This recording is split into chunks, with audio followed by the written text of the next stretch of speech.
Semuanya bermula dari sweater hitam yang tiba-tiba muncul di ranjangku. Polos, rapi dilipat, gak ada label dan jelas bukan punyaku. Bukan punyaku, bukan punyanya Danu, bukan juga bonus beli minyak goreng di minimarket sebelah. Tapi di hari itu aku tetap memakainya. Entah kenapa. Tangan itu gerak sendiri, dan sweater itu pas banget di badan.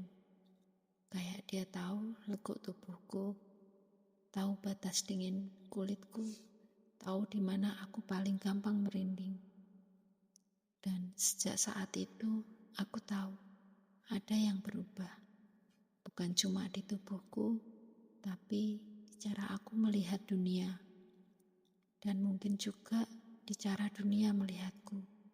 Danu, suamiku, belakangan makin sibuk.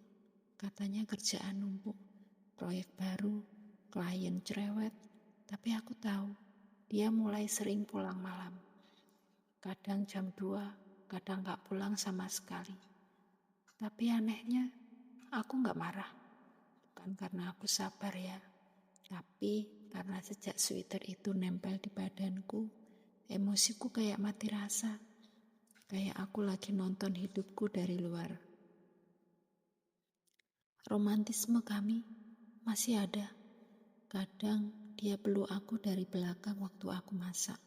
Kadang dia masih sempat nyolot pipiku, nyium keningku sambil bilang, "Sayang." Tapi tiap kali dia menyentuhku, aku merasa sweater itu ikut merespon.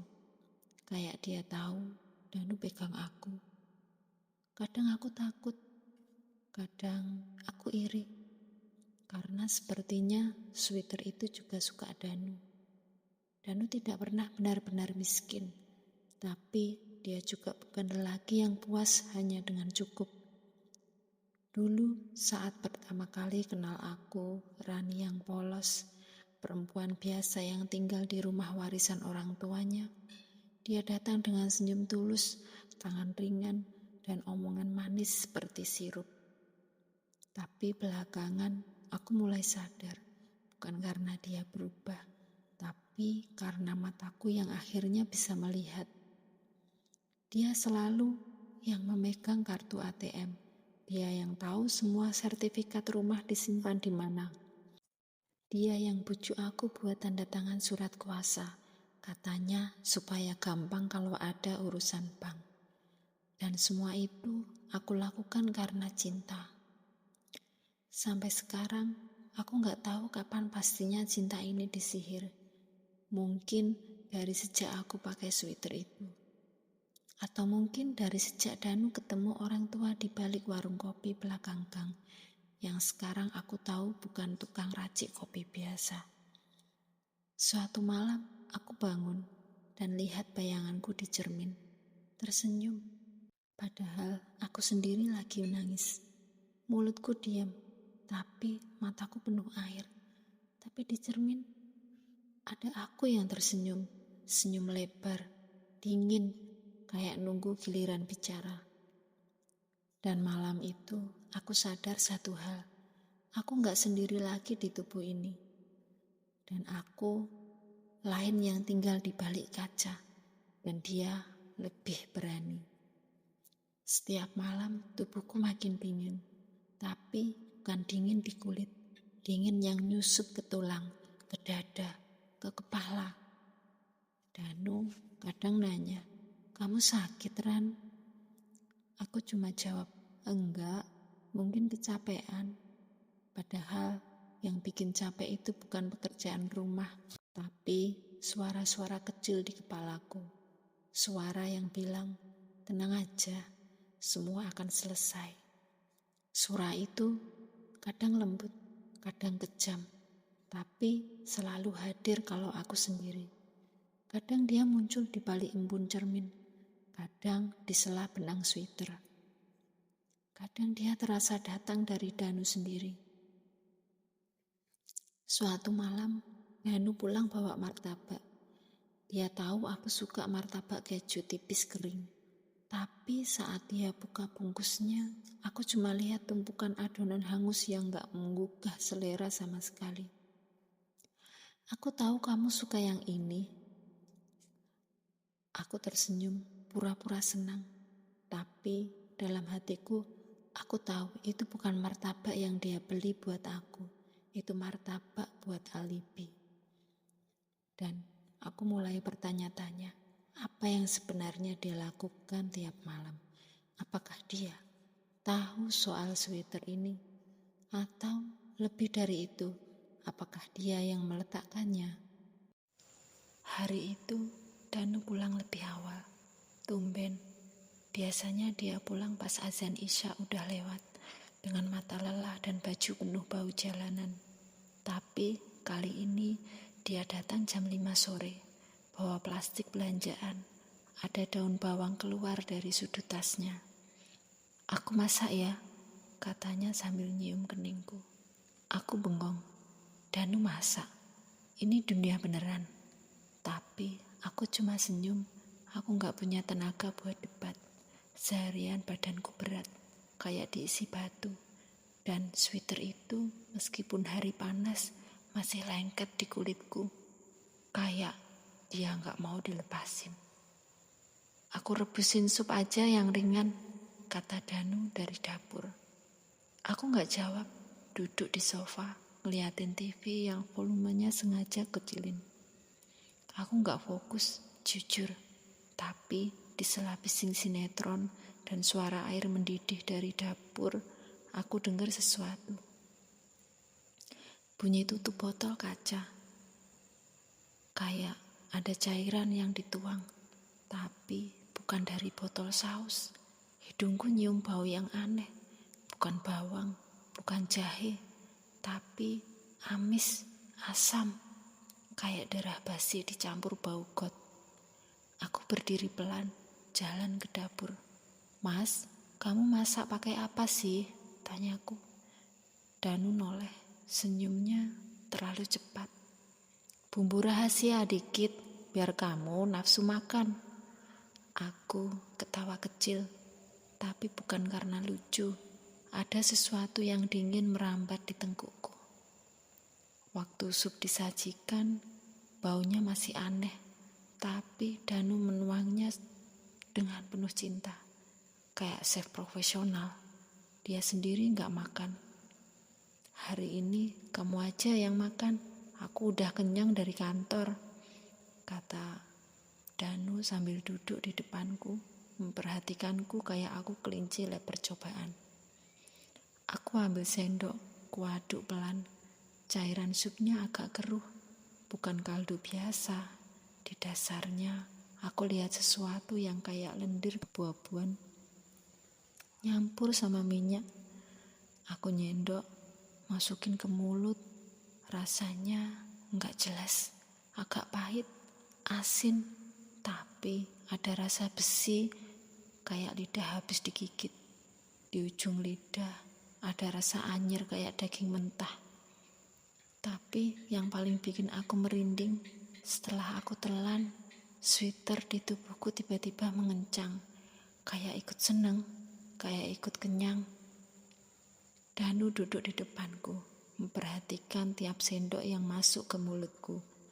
Matanya tak berkedip, tapi bukan karena cinta, bukan karena dia ingin aku kenyang, tapi karena dia ingin aku terikat, terkunci, dikendalikan.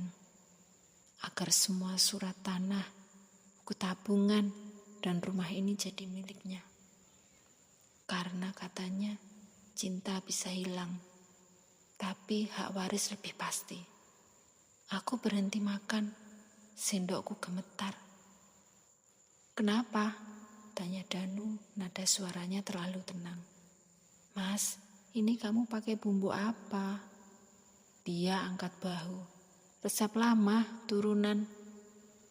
Aku berdiri, perutku langsung mual. Tapi bukan karena rasa supnya aja, tapi karena ada bisikan halus di kepala yang bilang, bagus Rani, teruskan, kita butuh itu. Aku langsung masuk kamar. muntah, tapi yang keluar cuma lendir bening, bukan makanan. Tenggorokan, aku bisa rasa sesuatu kayak benang tipis melilit di dalam. Saat aku duduk di ranjang, aku memperhatikan sweater yang kupakai. Setiap kali aku menatapnya, ada rasa yang tak bisa dijelaskan.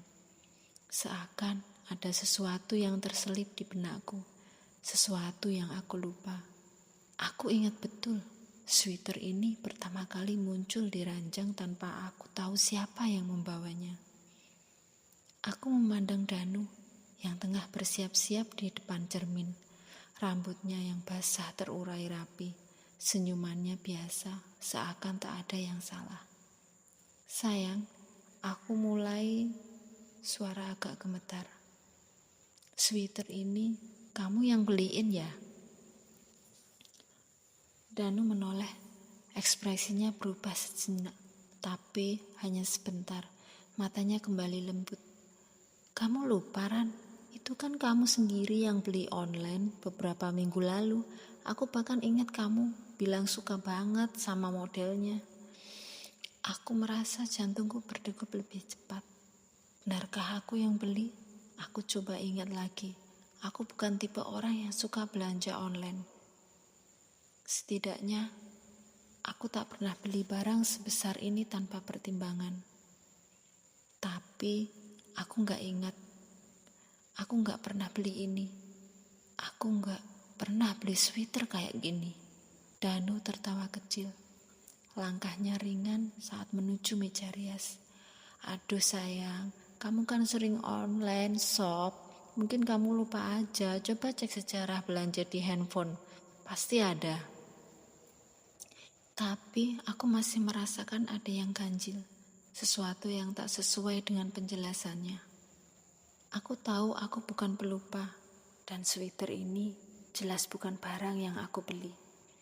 Aku menatapnya lagi. Berusaha mencari petunjuk lebih lanjut.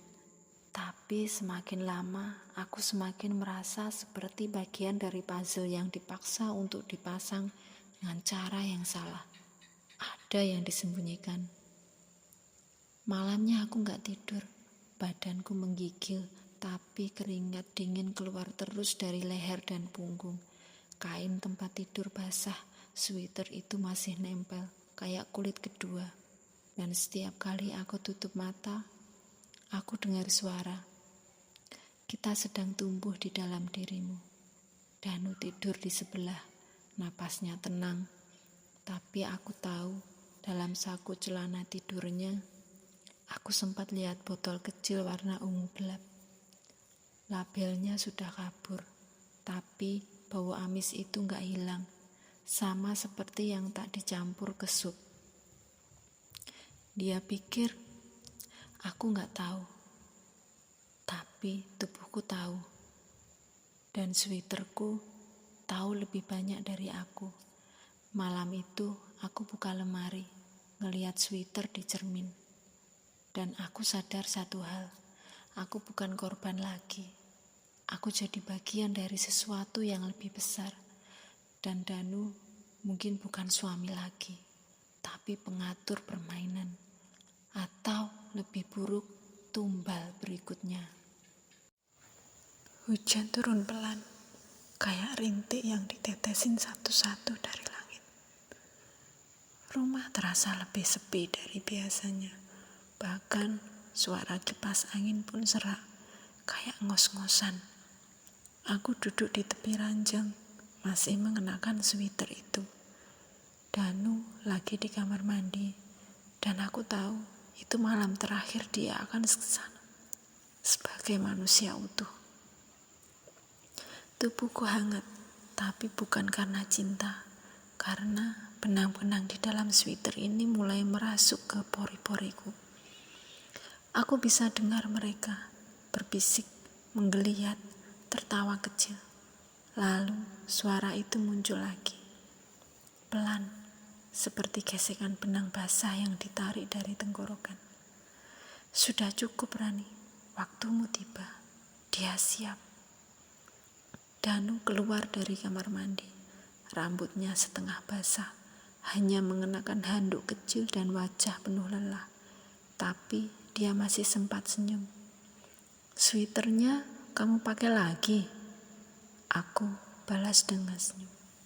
Tipis, tenang, tapi bukan milikku. Saat Danu tidur, aku berdiri di depan lemari. Aku buka pintunya. Di balik tumpukan baju, ada cermin kecil yang pernah kututup kain putih. Sekarang, cermin itu terbuka, bersih, tapi pantulannya tidak seperti biasa. Di sana aku berdiri dengan mata merah menyala. Senyumku miring, tanganku terulur. Aku menyentuh cermin itu pelan, dan tubuhku ikut menyambut. Cermin bergoyang, sweaterku mengencang, dan di kepala ada suara mengaum. "Ambil hakmu." Aku berjalan ke tempat tidur. Danu masih membelakangiku, mendengkur ringan. Mimpi buruk belum datang, tapi malam ini aku bawakan untuknya. Aku menatapnya. Danu tertidur, napasnya ringan. Wajahnya masih seperti lelaki yang pernah aku peluk setiap malam. Tapi kini wajah itu hanya topeng. Di baliknya adalah manusia yang rela menyerahkan istrinya ke kegelapan hanya demi selembar akta waris. Kau pikir aku tidak tahu, Danu? Kau pikir semua meeting dadakan itu tidak akan kutelusuri? Kau pikir suara-suara dalam kepala ini akan diam selamanya? Tidak, Mas. Aku sudah melihat isi hatimu. Dan sekarang, aku keluarkan isinya. Pelan, aku naik ke ranjang, duduk di atas punggungnya. Tanganku dingin, tapi benang-benang dari lengan sweater mulai merambat, melingkar di lehernya, di dada, di pergelangan tangan. Danu terbangun. "Ran, ngapain kamu?" Napasnya tercekat. Tapi aku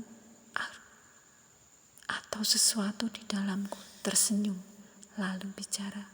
"Tenang, Mas, cuma ganti peran. Sekarang kamu yang jadi boneka." Lalu benang itu mengencang. Suara tulang patah terdengar lirih. Danu meronta, tapi benang-benang itu seperti kawat hidup, mengiris, mengikat, menarik. Matanya membelalak, suaranya tenggelam dalam busa. Darahnya memancar ke kasur, panas, tapi aku gak merasa apa-apa. Hanya suara dalam kepala yang bergema. Selesai.